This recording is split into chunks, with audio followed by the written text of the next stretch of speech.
Hi, Ed. Good morning, Dave. How are you? I'm doing well. How's the semester going? You know, it's pretty good. Not complaining too much about it. Prepping, I prepped 4 classes, and in one of my classes where I teach systems thinking, I had been teaching um, change models, leading change models, and I took a class over this summer on social action, teaching social action.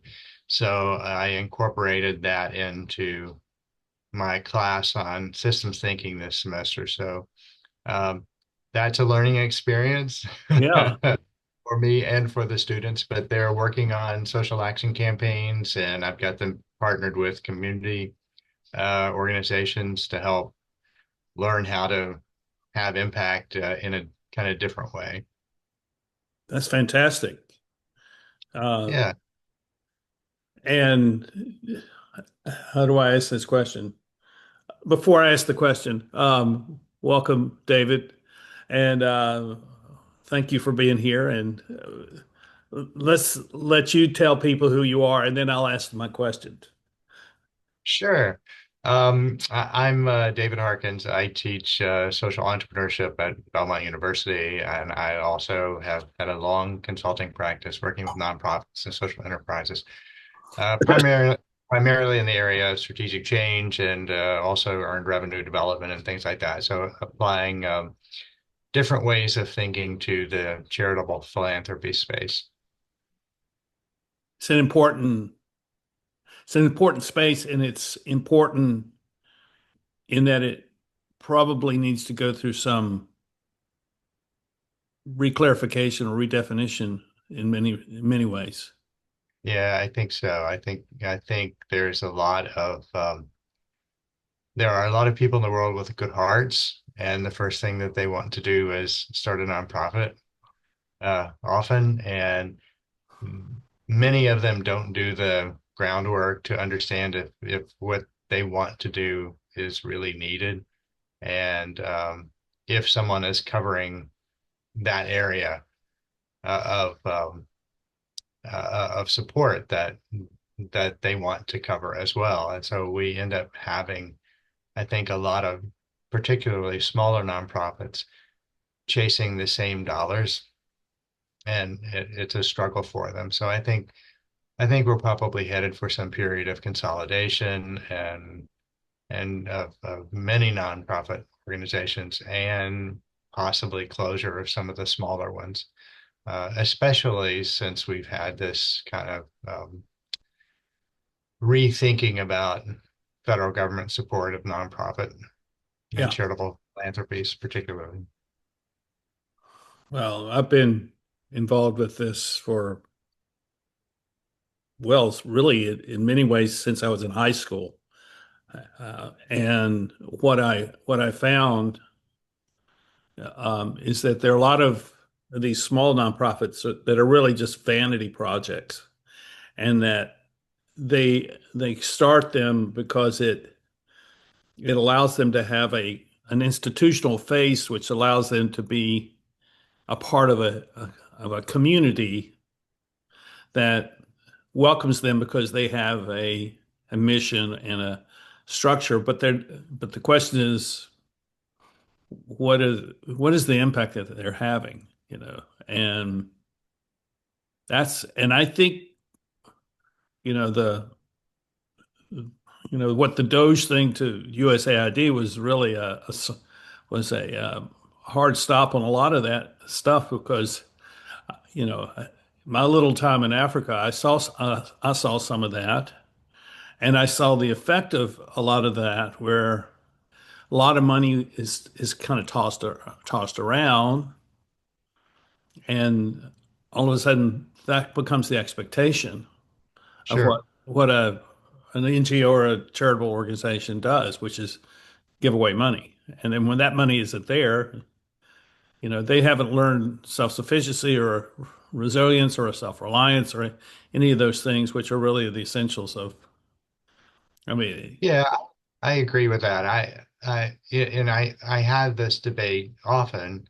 My personal belief is that charitable philanthropies, and sometimes we talk about nonprofits, and we're really talking about is charitable Yeah, philanthropy, right. because nonprofit is a business model, but we're really just talking about how do we serve others in a philanthropic way. But I think they're they have to be self-sustainable, as you mentioned. I mean, there's this, we call it earned revenue in that space, but how do you make money besides asking people to write checks or getting grants? Because the more you can control your revenue streams, the more social impact you can have. So you really have to diversify, I believe, your revenue streams quite a bit to be sustainable long term. Um, Now there are those. In fact, I was doing a workshop a while back, and there was an individual in the workshop who took a little issue with me stating that, because the argument was, well, I can hire a good development person, and they can go out and find money relatively quickly, and that will sustain us. And that's a good argument, except that that development person is in a constant acquisition mode. And even if you get a huge donation to be able to support, it's probably going to be restrained and restricted in some way. So you're Mhm. not going to be able to use it for general operating funds. So I don't know. There's lots of different ways to make it work, but my personal belief is uh, you have to diversify those revenue streams as quickly as you can when you start. Otherwise, it's hard to maintain sustainability over long term. Well, I think what we really have, the larger picture is what we had was a 50-year, 60-year period of time where this model worked really well. But now the constraints of money and the constraints of governments make it less likely that many of these can survive. Yeah, if you think about the history of charitable philanthropy and going back to like the turn of the 19th century or so, 20th century, end of 19th. And, there was great public need at that time. So organizations stepped in. In fact, most of our major organizations, major nonprofits that we have today, the big ones that have been around for a while, they came out of that era. Yeah, that's The right. Red Cross, the scouting organizations, the NAACP, a good number of others. And they had a very specific purpose and were serving that need. Many of them carry the same structures forward that they had from 1900, 1910, and the same model of raising money largely. And they built these big institutions. And that worked, I believe, because we had as a culture and society, a collective understanding of what was the common good.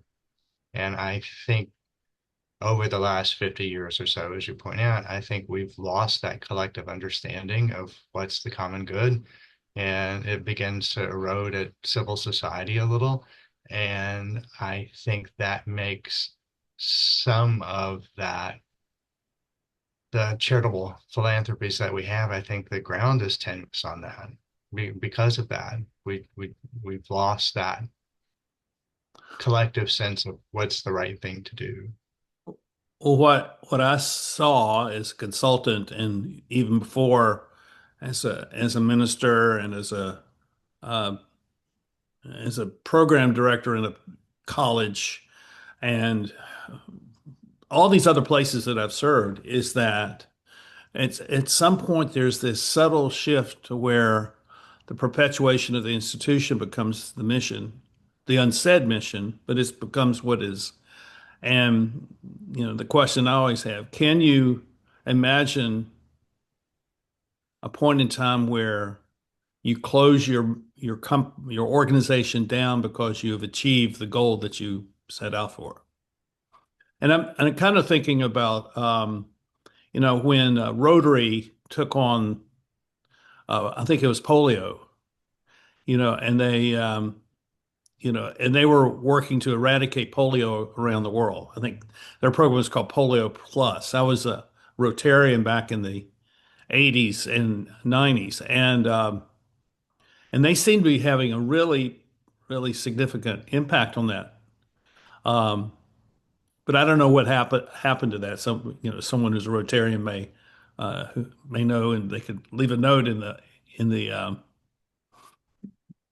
the show notes, in the comments. But this is where you spend. Um, well, let me reframe this. What you're doing is trying to, if I may suggest, is that you're trying to create um, the ways of doing this for the remainder of this century rather than for what we've been doing. And you're looking at new ways of approaching this. And social entrepreneurship is a different understanding than we're going to start a charity, and there's a difference there that maybe most people do not see the nuance between those two. Yeah, I mean, this is some of the challenge I have with students, particularly, is they think immediately think nonprofit, and Yeah. that's not the case. I mean, it can be the case because really, if you think nonprofit, it's been conflated. Charitable philanthropy has been conflated into this idea of nonprofit, but nonprofit's just a business model, right? It's just like corporations, LLCs, and things like that. So it's just the business model that's been chosen. You you can, thinking about social problems and solving social problems. You're spot on in what you're suggesting there is that it's really requires this entrepreneurial mindset to be able to tackle these problems. And at its root, social entrepreneurship, I believe, is systems entrepreneurship. It's looking at the systems, the broader systems that have maybe caused in some ways and continue to cause challenges to the human experience in the world. And when we look at solutions for that with an entrepreneurial mindset, then we begin to look at, well, it's not just this one thing, right? How do you it's not just one thing that we're solving, there's all these things that are around it that provide context for that one thing. And what we end up doing a lot of the times is tackling the urgent need Hmm. that's there for in the philanthropic angle, and we rarely get to the systemic causes that create that to begin with. And it's such a complex issue. I mean, the bigger term is wicked problems, right? So Right. it's such a complex issue because um, we never, I don't want to say never, I don't want to speak in absolutes here, but we rarely get to the root cause of these issues because we're trying so desperately to address the immediate need. I mean, Yeah. homelessness is a great example of that, right? How do we ever get to the root cause? So we provide shelters and we provide um, uh, food banks and kitchens, and we feed people and we do all these things, and all of those are incredibly important things and are necessary. But who's working on the bigger problem, and who's looking at the the systems, the broader systems that affect this? And I recognize that um, the word systems has become a dirty word, but it's basically what it is. I mean, there are all these established systems of operation, Everything fits and, together and interfaces with. right, right. And what we look at from a systems thinking standpoint is where do those loops, those causal loops, where are they reinforcing and where are they balancing? And then how do we figure out a way to create more balanced loops than reinforcing loops in the system? And from an entrepreneur standpoint, that's an incredible challenge, right? Yeah. And Yeah. to leave the world a better place is kind of a noble pursuit as well. So it's but there's this element of it. I mean, when you think about Greg Dee's work, his original work at at Duke, it was really about how do you apply this and how do you make this sustainable, right? Right. And that's the economic model in all of this. So how do you do this in a way that's sustainable? And and that's relatively new since maybe the 90s, um, and late 90s. So we really haven't been working on this for very long in the whole scheme of things. When you think about charitable philanthropy, it's been out there for 125 years, 130 years or more. Um, and then we're kind of working this kind of new model, and it's a harder change for a lot of people. But even so, those roots are kind of in Victorian England. Think about what the Yeah. Cadbury brothers did, by creating opportunity for the people that were working in the factory and housing and other sorts of things, or even to some degree what Hershey did, right? Taking Mhm. a similar model. And the roots are there. It's just we've somehow gotten into this habit of asking people for money and to solve short-term problems, which we really need to be investing in long-term change for these social issues. So, everything you're saying to me just provokes me very much because of my living situation. And I think I've shared some of that with you. Uh, um, a year ago, a year and a half ago, when I moved into this house, you know, the the word on the street was, well, this is a neighborhood that's gentrifying. And then within a few months, I had all this um, drug economy going on. A lot of dealers, a lot of buyers, and they were surrounding my house. And there's a house there, there's a house there, and there's a house there. There are three houses that became centers for drug activity. Next door was where people went to kind of hide, and but here, these two on the side, across the street and behind, were where the drug dealers actually were squatting, Hmm. and so the squatting as a mechanism of homelessness became really interesting to me because they're not interested in the solution to homelessness. They're because they're that would put them into some kind of confinement in some way that they don't want. And it's been really interesting to see this, particularly after spending 4 years doing this kind of work in a ministry in Atlanta in the early '80s. And what I see here, I didn't see there. And is that the change that's going on, or is this I'm just in a different context? And I think it's the latter. But what I see is that this comes back to the systems question, is that you have to look at social structure, not institutional structure, but social structure as kind of a vehicle for how people exist and grow and develop and find their place in society, even if society's chaotic. Um, and what I find is that a lot of these people had really bad situations growing up. Single parent family, alcoholic or drug addicted parents, children or siblings and so they had no stability in how they developed as persons. And once you hit 25 and you've been doing drugs since you were 15 or 12, it's really difficult to change your life. And so you may have another 20, 30 years of life ahead, and yet you're going to be out there on the street that whole time. And I don't think to say we accept that as a reality is a good answer to what do we do that to what do we do in this situation.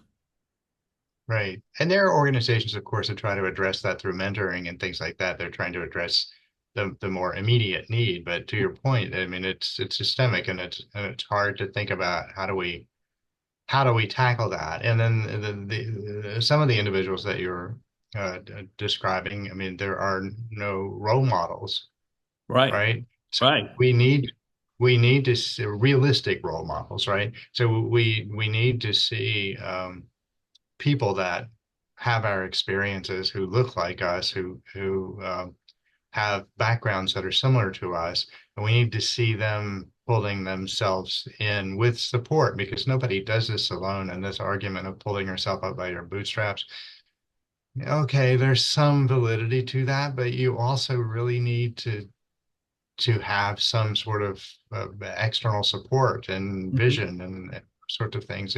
People can't do this alone, right?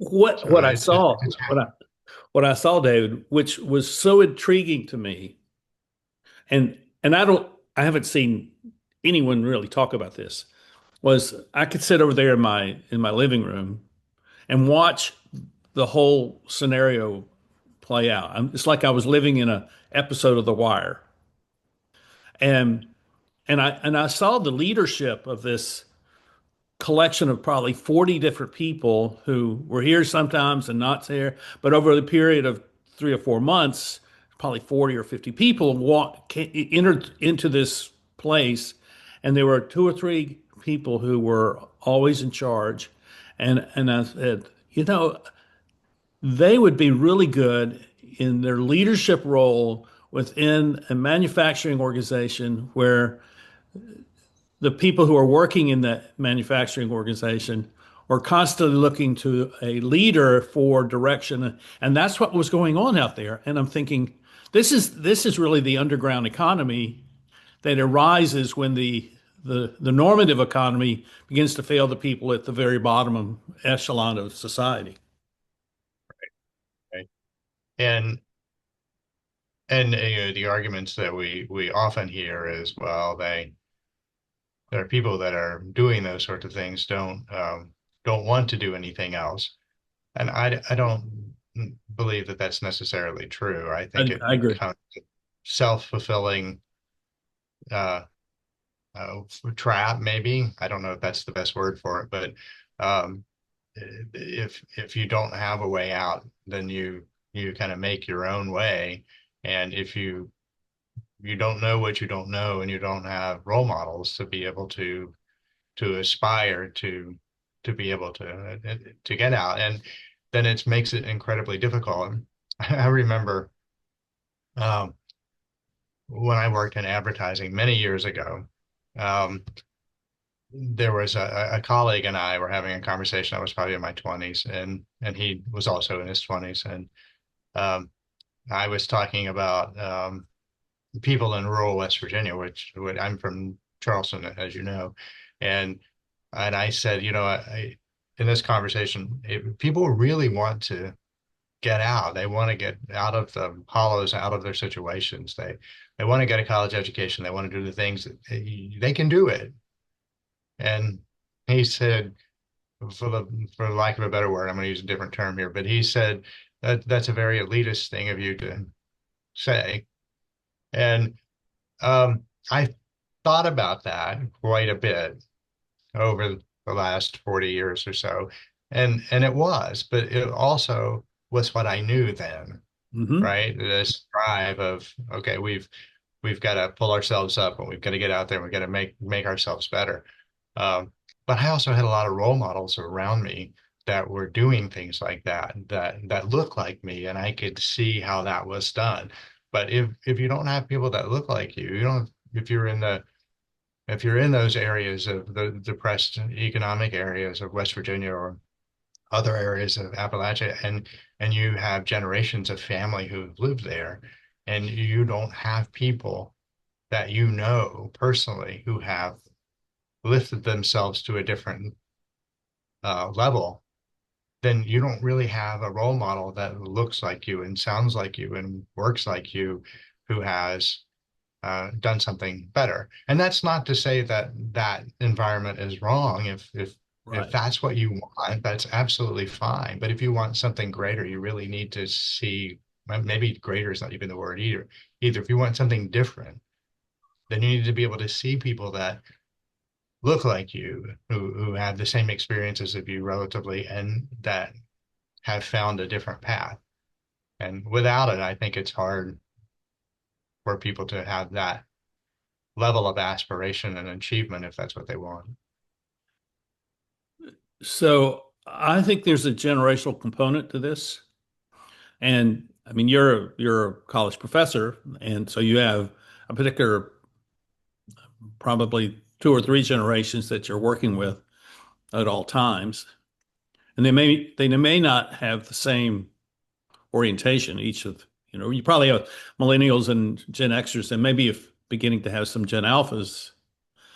I'm wondering how they enter into this conversation. I mean, we're older and we have, 20, 30 more or years experience in life and in work, but they're still at the beginning stage of all this. How do they come at these things that you're talking about and see it not so much as, well, my parents were socially informed. They were social benefactors to, certain charities. They did that, and so I'm going to do that, and that's why I'm doing this. I mean, what is it that has drawn your students into wanting to be in this social entrepreneurial world?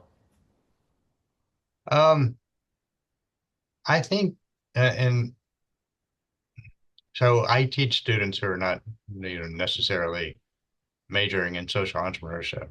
Okay. So my students are across the board, lots of different majors. In fact, one class I'm teaching this semester, I have a lot of students in there that are in the legal studies degree program.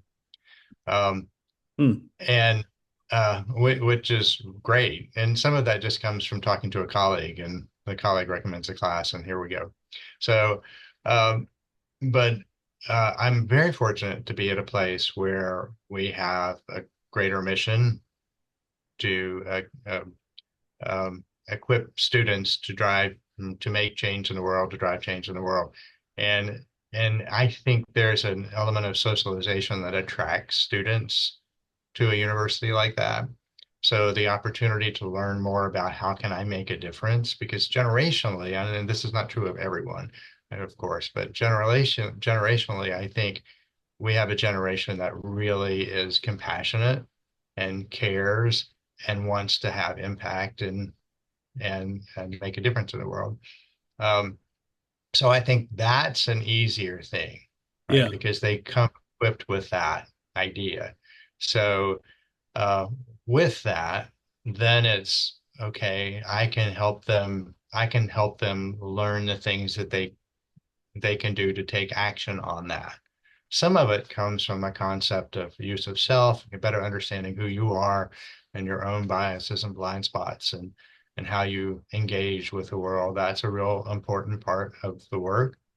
And then the other part is, how do you build something that's sustainable, that actually solves a real problem, or at least begins to address a real problem, as opposed to just slapping a bandage on it and saying I'm done, which is what we tend to do a lot. So teaching them things about root cause and things like that. And I when I teach systems thinking, I quite often have students tell me I will never not be able to think about systems. And Congratulations. yeah, Yeah. it's incredibly gratifying, because we're not saying that, oh, this is a bad thing. This is about, the world is a complex place, and there's all sorts of intersecting reasons for why we do things and how things are done and all of that. And at the time that these systems evolved, or broader systems evolved, they met a purpose. But do you have to question, do they still meet the same purpose? Is there still a reason that we keep doing what we're doing if we look around and see things aren't working all that well? So Yeah. it's it almost takes me back. I'm a little bit young for this, but I had a cousin who said, don't trust the man, don't trust the system, don't trust anybody over 30. Um, I'm maybe 5 or 6 years too young for that particular era. Uh, but this is a generation, I think, that connects with that in some way. They're resistant to just doing things because somebody is telling them to do things. And that's a struggle for them because they want to be good people in the world. I I agree with you, and I think it's a very um, I think in 50 years we'll look back and see that as a very much a socially determinative factor in the future of our world. Um, I was in Wyoming a few weeks ago, and I was sitting at a bar, and I was talking to a young man that was sitting next to me, and he he had grown up there. His father had a couple of manufacturing companies, and he was 25 years old and started his own construction business, and he was building houses, and I'm thinking that's pretty cool, that's really good. And so what I engaged with him about people his age who had a sense of identity and a sense of purpose and that sort of thing. And he says, I don't, and I'm paraphrasing, I'm putting into my language here, but basically he says, I don't think we actually know much about that. And he says, I'm about to put my business on hold. Are you going to close your business? No, I'm not going to close it. I'm just going to put it on hold, and I'm going to go travel, and I'm going to go try to see things that I'm going to use the word provoke him, but provokes his curiosity and his sense of what is going on in the world. And what was interesting is that I had begun to write a novel where the protagonist of the novel is a young man who is going to do the same thing. And he's going to drop out of college, and he's going to go try to figure out in his language what are the questions I need to be asking, because he felt like all these older people had been telling him not just the questions he should be asking, but also what are the answers he should be accepting. And he felt that that was not, this is the character I've created. That is not what he felt like was to his advantage or beneficial to him. So he's going to kind of disappear. I think that's the greatest struggle. I think this is true of almost every generation, though, is Yeah, how do we how do we transition into thinking from ourselves? So we sometimes in talking to students and others, it's like I don't really care what you believe. We have these conversations a lot, really. So I don't really care what you believe. What I do care about is that you've interrogated the ideas and you've come to the conclusion of your beliefs on your own, and right, you're not just blindly following. Because I think this, um, I think we're all shaped, right? I mean, we're all shaped by, we all have these shaping influences in our lives growing up. And when we get into our college years, that's when those shaping influences begin to loosen. And it really doesn't have I mean, you don't even have to be in college for your shaping influences to loosen, but it creates an opportunity for you to be able to learn and be exposed to new things. And that might not always be consistent with your shaping influences, right? So what do you do with that? It creates this element of tension between you as an individual and your shaping influences to determine what you do with that. And this gets into lots of things like social construction right. and those sorts of things that which really are part of those shaping influences. So it's there's this huge sociology element to it. And then as we as individuals are socialized to do certain things in certain ways, and it's only when we begin to question that whether that is actually good for us. Now, there are those that argue, well, we don't want this level of independent thought, right? We have a model that we have to sustain for economic viability and whatever. And yeah, I mean, where do you balance that? How do you balance that? Balance making a living with being the person that you want to be, and having some freedom in your thought about, do I believe this? Do I? Uh, some of it really even comes down to even economics, right? Um, what's a good job? How do you Mhm. define success? Yeah. Right? And if you define success by having lots of money, then I don't know that you'll ever ultimately be satisfied, because how much is ever enough? And I say this from experience because I once chased money as part of my career aspirations, and I have significantly more freedom not chasing money, right?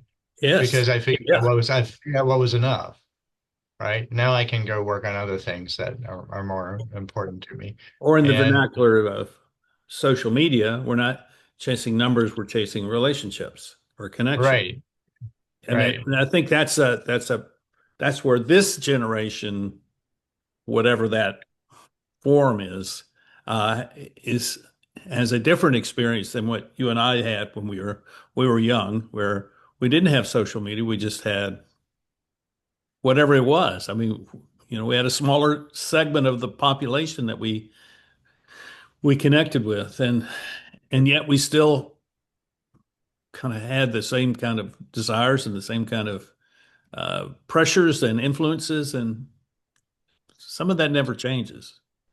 No, I think what technology has been good at, the internet and even social media to some degree, is opening us up a little bit to, there are people that aren't like us. And I had a conversation some years ago with uh I haven't traveled internationally a lot, some, but not a lot. And I had a friend who had traveled all over the world. And we had this conversation about worldly. What does worldly mean? And I said, I think I'm pretty worldly. And my friends, well, you haven't really traveled all these places. And I said, I don't think that's how you define worldly, Hmm. right? Yeah. It's, being aware of the world and the impact and those sorts of things. You can do a lot of that without actually traveling around. And I think the internet's helped that some, that we can become more aware. There are so many downsides to it. But I think the upside, at least generationally, is while I'm seeing some of that within uh, students, I am also seeing a general dismissive nature of technology too, a greater desire to have more relationships, and some of that's what I teach.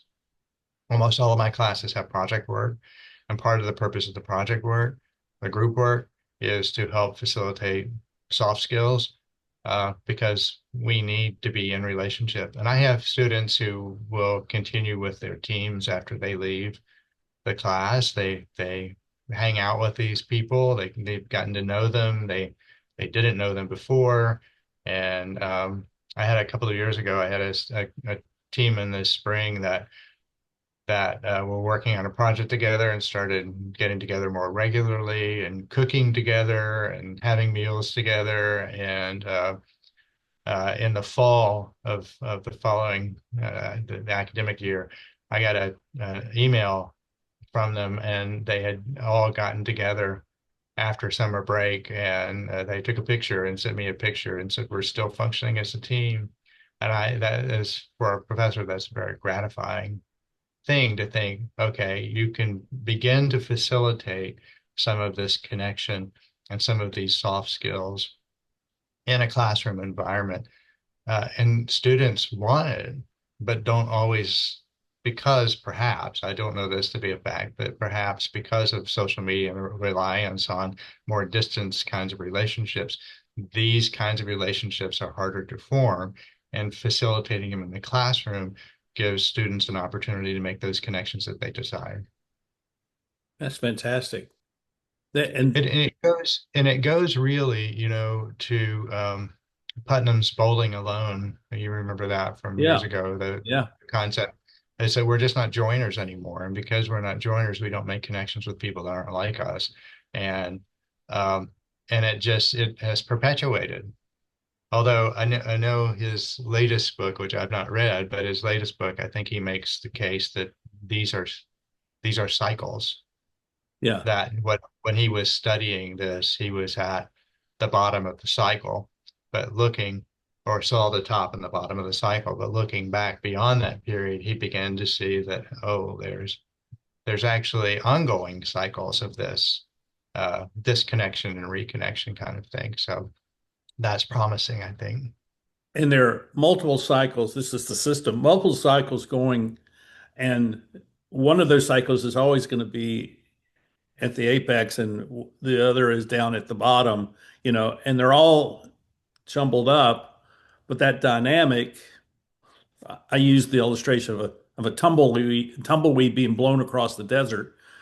It's going in a constant direction, but it's very chaotic in the way it's behaving in the constant hit of the wind and the ground and all of that context. And but that's yeah, I totally see that. I mean, I would say that COVID was an instigating factor for a whole lot more people being interested in relationship than they were prior to COVID, Mhm.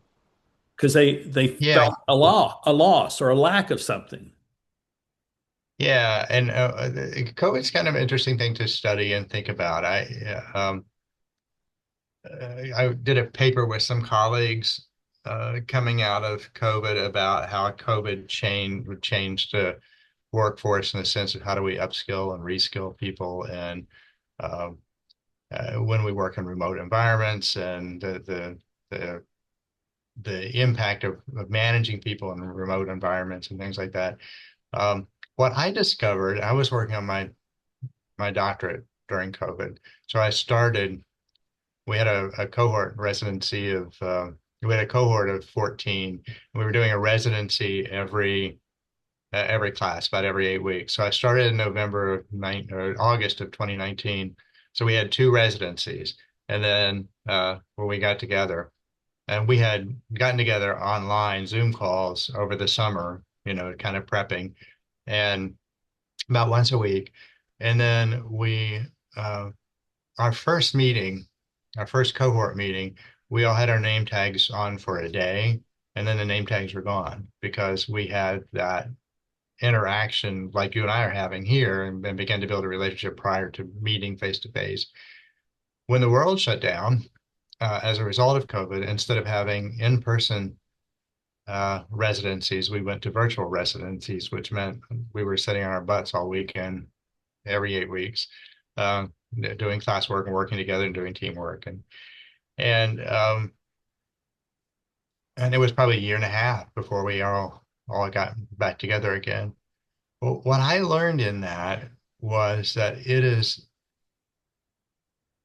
possible under the right circumstances to build strong relationships with people in a virtual environment.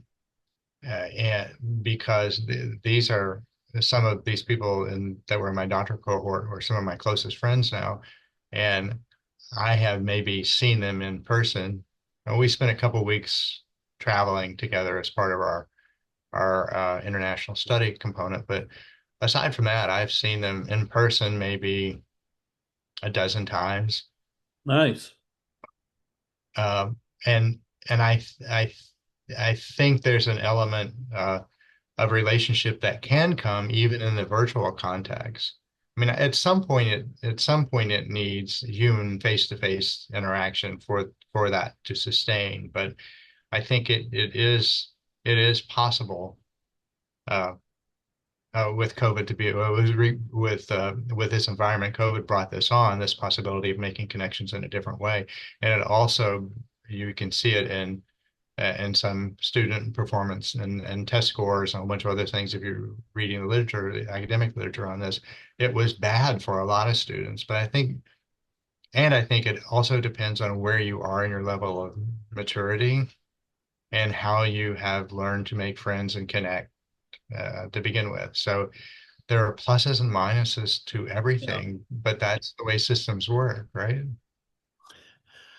It's exactly the way they work, and we're a part of that. Back in June when we had breakfast, you told me about a project you were starting. I think if I'm remembering correctly, and I don't remember specifically, but we had talked about you coming on to talk about this. Do you remember what we were discussing? Oh, I think we were talking about a paper I just had published on collective empathy on That's the. right. That's right. And we were going to talk about that.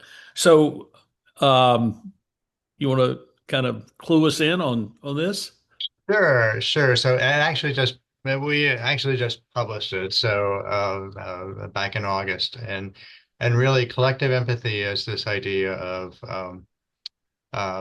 collective meaning making, right? And then compassionate action on that. So I was working with a this started as my dissertation project, and I was working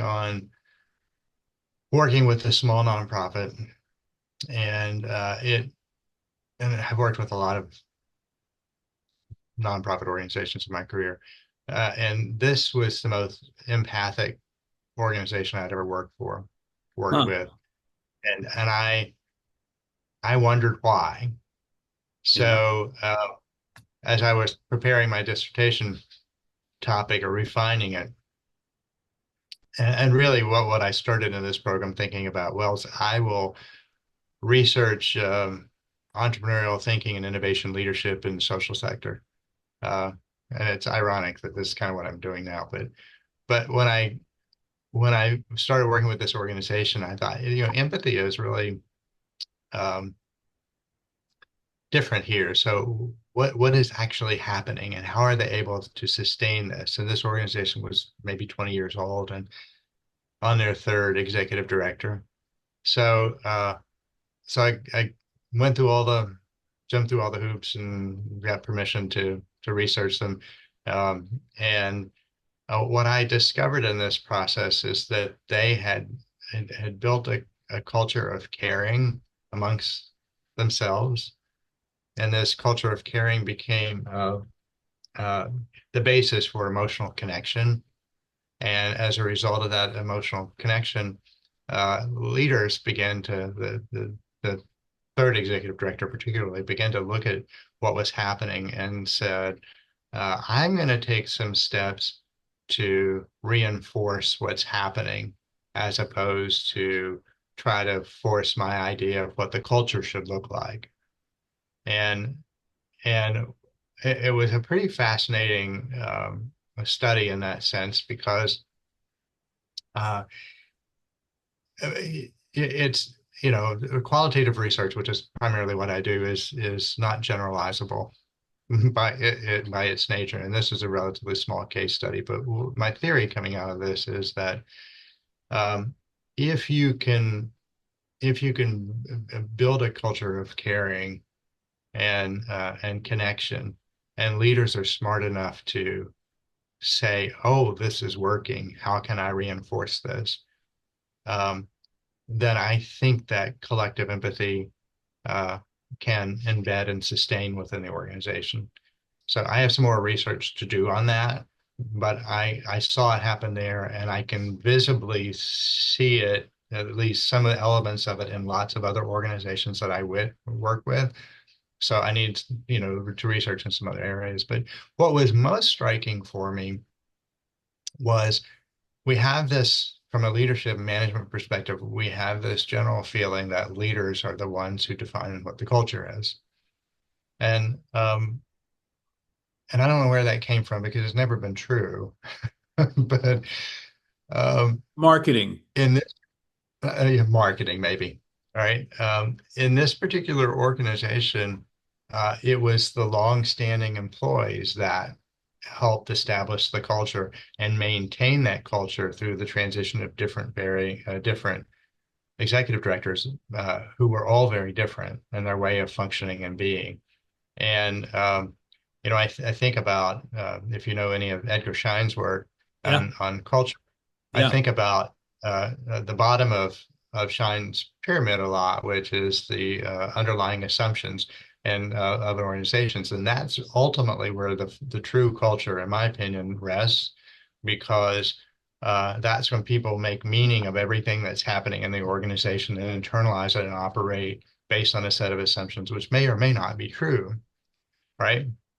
So um, that's where everything happens. I And I I totally agree with you, and I've seen that in multiple situations, and I've seen it where there was really bad leadership.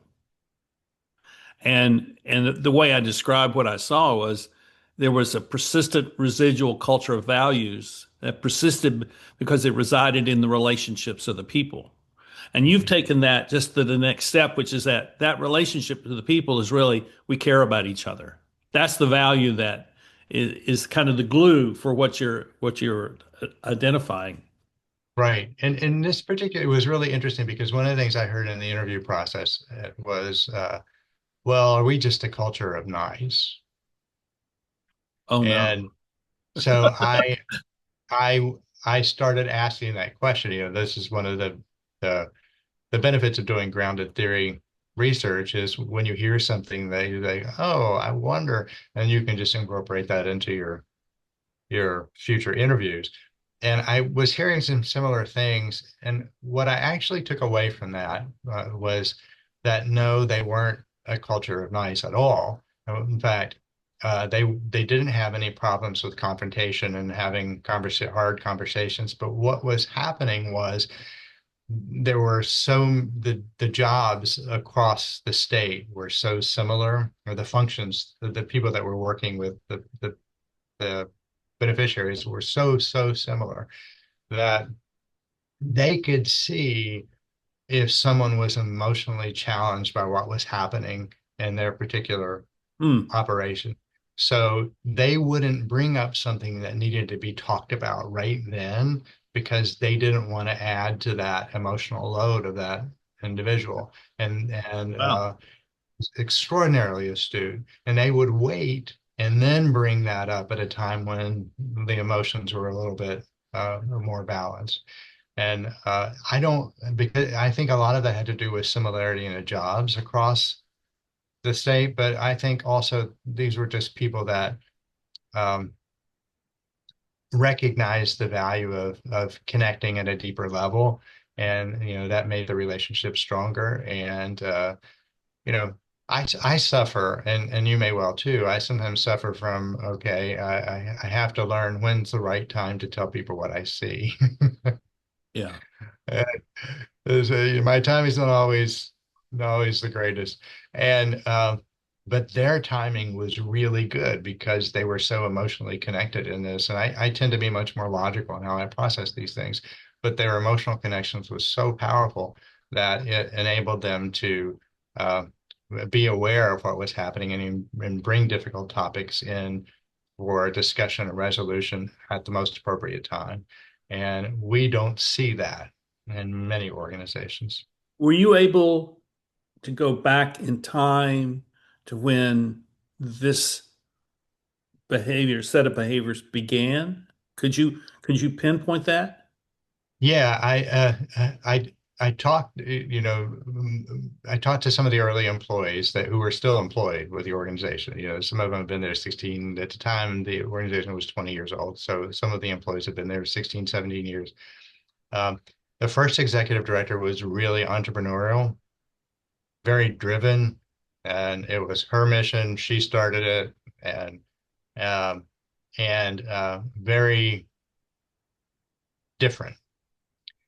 But what she did well, she did a lot of things well, uh, but she wasn't necessarily always in tune with the people. aspect of it. At least that's what I was hearing from the research, from the interviews.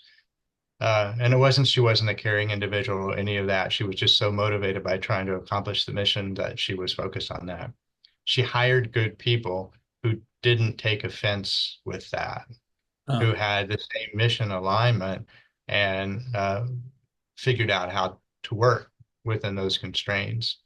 So that was a really interesting finding. And then the second executive director did not have any connection to the mission, came from a larger nonprofit, and um, had brought some of the larger nonprofit things with them, with her, like, okay, we need to have balance, and you need to make sure you take your PTO because you need to recharge. This is emotionally demanding work. You need to recharge.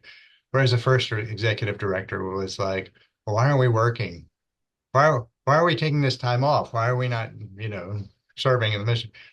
Uh, the second executive director brought balance and stability in ways that the first didn't.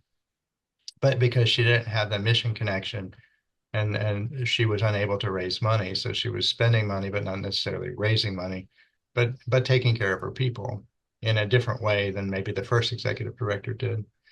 So the third executive director um, worked with the first executive director and also the second. So she was an internal hire. So she had the mission connection and was also astute enough to say, here's what I saw working across the both of the executive directors, and how can I empower the things that are working well and let go of the things that aren't. And and she was incredibly inclusive and open to hearing viewpoints and positions and those sorts of things, and was there a long time. If I recall correctly, now it's been a while since I did the research, but a decade or more, uh, and really shaped the organization. And a lot of it was just getting out of the way and letting the people do what the people do and supporting them the best way we can. I was working with them during COVID, and one of the things that happened during COVID was, um, well, most of us were working remotely now. So we're going to give you a stipend to support your internet and phone service, which was a very kind thing to do. yeah. Wasn't necessary, but it was just, okay, how can I support? And make sure you take your downtime. There were weekly, we had uh, maybe monthly all staff meetings, but there were also weekly check-in calls where if you felt the need to talk to somebody else, you could just pop on at this call, coffee Amazing. hour or whatever it was, and have a conversation. And it was really impactful for a lot of people to be able to make those connections like that. So very, very people oriented. And I think that's in the scheme of all this, I think that ties back to this earlier conversation about common good, right? Mhm. We're Yes. not we're not connected we're not emotionally connected in a way. And we have empathy. I think we have empathy for people who are like us, but not so much people for people who are not like us.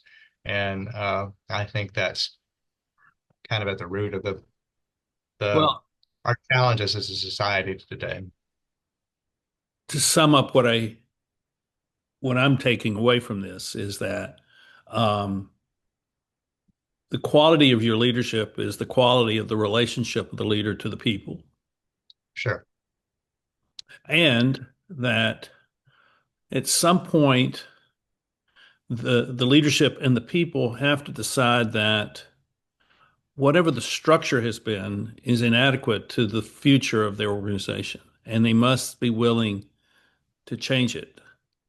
And what I find, and coming back to where we began, what I find is that um, people depend on the people who are the strong leaders, institutional leaders who run things, and they are willing to work with them, but they're not willing to challenge them or to say, maybe we should be doing something else, or maybe we have boxed ourselves in. And because that's what I've seen for for decades, which is people, the success of the organization becomes kind of rigidly um, situated, and we're going to be this way forever.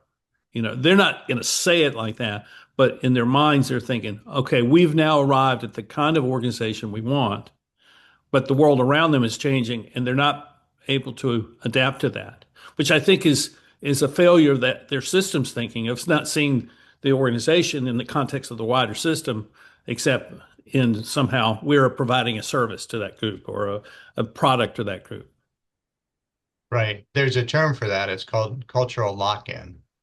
And it's behind the failure of a lot of organizations, including Kodak, for example, Yeah. uh, where Kodak invented the digital camera, but was so locked into the culture of film and paper and chemicals that they couldn't see the potential of what they had. And Yeah. where are we with them? So um, yeah, I mean, you have to be dynamic and you have to be able to look at this. I'll tell you just one quick aside on this. So when I do workshops with nonprofits on strategic planning, well, it's one of the things that we look at is most of them have never done a pestle inventory. Okay, pestle inventory is core to business planning, but most charitable philanthropies have never even heard of it. And um, and what I tell them is these are all the things that happen on the outside of your business operation over which you have no control, Yeah. which are to decide whether you can sustain or not. So why aren't you looking at them and why aren't you tracking them and why aren't you thinking about how you can evolve with them? And the ones who do can be successful, but quite often they're behind the eight ball. They still don't have anyone looking at it and monitoring it and doing this sort of environmental scanning on the outside, which is so essential to not having that lock-in. It's the difference between running an organization and leading an organization. For sure, for sure. Well, David, this has been fantastic. I'm so impressed with the work you do, and your work with these students impresses me because I've been around colleges for most of my career in one way or another, and you're doing really significant work. And in the language that I'm now using, you're creating a generational memory that will have an effect generations out from here. People will look at the work you're doing at Belmont and the students that you've had, and they'll say, "Well, this is where this started." And I'd like us to think in those terms because what you're doing is creating something. I don't want to say it's new. It's not necessarily new, but it's got a new level of energy and a new level of commitment, a new level of perception of why it matters today rather than 10 years ago. And I just want to kind of celebrate that with you because if I knew what you know 50 years ago, I'd be doing what you're doing today because I, I I didn't. see it as so valuable. Yeah, thank you very much for all that, Ed. I feel incredibly lucky, and I think we've talked about this before. I felt as if I were called here. Yes. Dr. Bernard Turner was the one who founded the social entrepreneurship program here in 2008, which was maybe the first, I think it was the first social entrepreneurship undergraduate degree in the country. So building off of Dee's work from the late 90s. So this was a pretty spectacular. And when we hired a new president a few years ago, he was very social innovation focused. So um, I'm in academia, we call this standing on the shoulders of giants. I'm building on existing program and theory and things like that, putting my spin on it. And I feel incredibly grateful to be planting seeds for trees that I will never see grown. Well, I Right. wish you well, and wish your students well in their endeavors as they move forward. And thank you for being with us today, and thank you all for watching the Eddie Network podcast. I hope I hope this encourages you to look at the places where you're involved in a different way. And if nothing else, kind of figure out how do we become a more caring organization? You can just do that. Then all these other things may fall into place. Maybe. Maybe. So thanks a lot. Thank you, Ed.